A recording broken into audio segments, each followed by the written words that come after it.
అమానవీయ ఘటనకు లోనైన అట్రాసిటీ బాధితురాలైన గోవిందమ్మకు ఎమ్మిగనూరు టౌన్ మిలిటరీ కాలనీ నందు ప్లాట్ నెంబర్ 70ను కేటాయిస్తామని స్థానిక తహసీల్దార్ వారు జిల్లా కలెక్టర్ ఎమ్మెల్యే ఆదేశాల మేరకు ప్రకటన చేసి 2 వారాలు అయింది. ఇంతలోనే భూబకాసురులు ఆ స్థలంలో బండలు పాతుకొని అధికారుల పరిపాలనకు ఆటంకం కలగచేయటం వలన బహుజన సమైక్య సమితి వ్యవస్థాపక అధ్యక్షులు రామతీర్థం అమరేష్ అధికారులకు సంఘీభావంగా ఆర్ఐ హఫీజ్ విఆర్ఓ బసవరాజుతో కలిసి ఆ స్థలాన్ని పరిశీలించి రెవెన్యూ రికార్డులలో ఎవరి పేరు లేకపోయినా అనామకులు వచ్చి ఇలా స్థలాన్ని కబ్జా చేస్తే అది చట్ట వ్యతిరేకమని అన్నారు. ఈ స్థలం గోవిందమ్మకు వచ్చేంత వరకు అధికారులకు బహుజన సమైక్య సమితి తరపున సహకరిస్తామని తెలియజేశారు.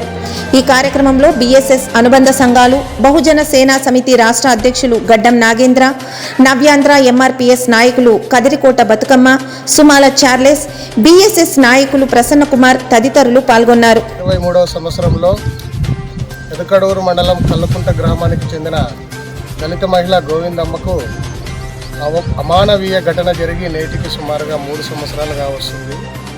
మరి ఈ ఘటనలో గోవిందమ్మ నేటి వరకు కూడా తన సొంత గ్రామానికి వెళ్తే భయాందోళనలతో బ్రతికే పరిస్థితి నిమిత్తము ఇక్కడ నవ్యాంధ్ర ఎంఆర్పిఎస్ సంఘ నాయకురాలు ఆమెకి బంధువు అవుతుంది కాబట్టి కదిరికోట బతుకమ్మ ఆమె ఆశ్రయం మేరకు నేటి వరకు కూడా ఆమె దగ్గరే ఆమె జీవిస్తుంది. నా పరిస్థితి ఈ విధంగా ఉందయ్యా అని గౌరవ కలెక్టర్ గారికి, అదేవిధంగా నేషనల్ ఎన్హెచ్ఆర్సీకి, గౌరవ ఎమ్మెల్యే గారికి, మన ఎమ్మెల్యే జైనాశ్వర్ రెడ్డి గారికి అందరికీ అర్జీలు పెట్టుకున్న ద్వారా మరి కలెక్టర్ ఆర్డర్స్ ప్రకారం ఎంఆర్ఓ గారికి ప్రొసీడింగ్స్ ఇస్తే ఎంఆర్ఓ గారు మరి ఎమ్మెగనూరు టౌన్లో సర్వే నంబర్ 550, 574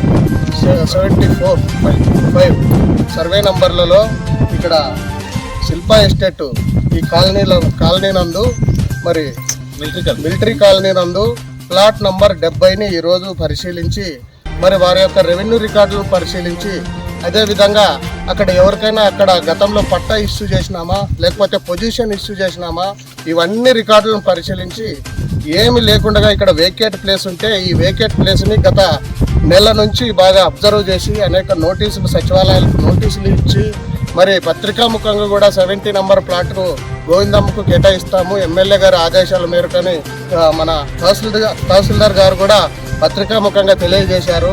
మరి తెలియజేసిన తర్వాత ఒక వారం 2 వారాల తర్వాత నిన్నటికి నిన్న ఇక్కడ బండలేశారు కొంతమంది భూ కబ్జాదారులు వచ్చి. మరి ఇది ఎంతవరకు న్యాయమని కూడా ఈ సందర్భంగా మేము బహుజన సమైక్య సమితిగా మేము ప్రశ్నిస్తూ ఉన్నాం. మరి ఎటువంటి రెవెన్యూ రికార్డులు లేకుండా, వాళ్ళ దగ్గర ఓసీ లేకుండా, పట్టా లేకుండా, పొజిషన్ లేకుండా ఏ విధంగా వాళ్ళు ఇట్లా భూ కబ్జాలు చేస్తారో మాకైతే అర్థం కాదు.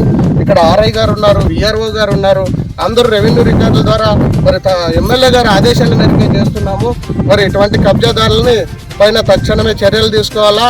మరి ఇటువంటి బలహీన వర్గాలకు ఎవరైతే అట్రాసిటీకి లోనైతుంటారో అలాంటి వాళ్ళకి స్థలాలను